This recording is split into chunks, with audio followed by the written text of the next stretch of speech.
Hotel Sayaji इथं मंगळवारी शाश्वत विकास परिषद संपन्न झाली। राज्याचे वैद्यकीय शिक्षण मंत्री तथा कोल्हापूर जिल्ह्याचे पालकमंत्री हसन मुश्रीफ यांच्या हस्ते आणि राज्य नियोजन मंडळाचे कार्यकारी अध्यक्ष राजेश क्षीरसागर यांच्या प्रमुख उपस्थितीत परिषदेचं उद्घाटन करण्यात आलं।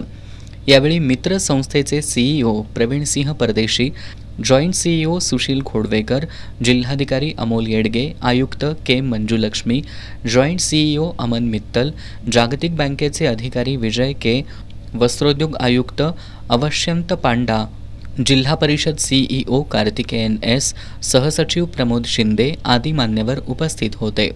यावेळी मान्यवरांच्या उपस्थितीत क्रीडाई कोल्हापूर आणि ॲडव्हेंचर टुरिझम ऑपरेटर यांच्यासोबत पर्यटन संचालनालयाचे सामंजस्य करार पार पडले।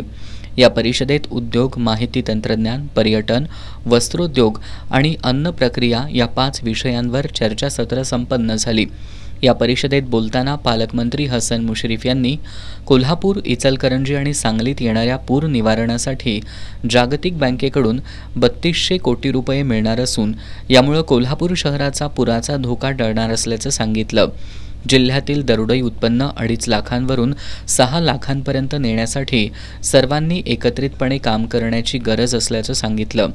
राज्य नियोजन मंडळाचे कार्यकारी अध्यक्ष राजेश क्षीरसागर यांनी जिल्ह्यातील तरुणांना जिल्ह्यातच रोजगार उपलब्ध होणं गरजेचं असल्याचं सांगितलं। टेक्निकल पार्क उभारणीसाठी किमान 20 एकर जागा हवी आहे।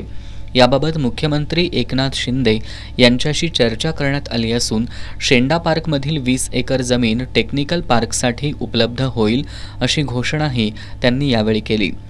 जिल्ह्यात कन्व्हेन्शन सेंटर उभारणीसाठी 250 कोटीही मंजूर झाले असल्याचं त्यांनी सांगितलं। हद्दवाढ जिल्ह्याच्या विकासासाठी महत्त्वाचा विषय आहे, तसंच कोल्हापूर खंडपीठ आवश्यक असल्याचं त्यांनी सांगितलं। मित्राचे सीईओ प्रवीण सिंह परदेशी यांनी सादरीकरणाद्वारे मित्र संस्थेची कार्यपद्धती उपस्थितांना सांगितली। जिल्हा केंद्रबिंदू मानून विकास करणं शक्य असल्याचंही सांगितलं।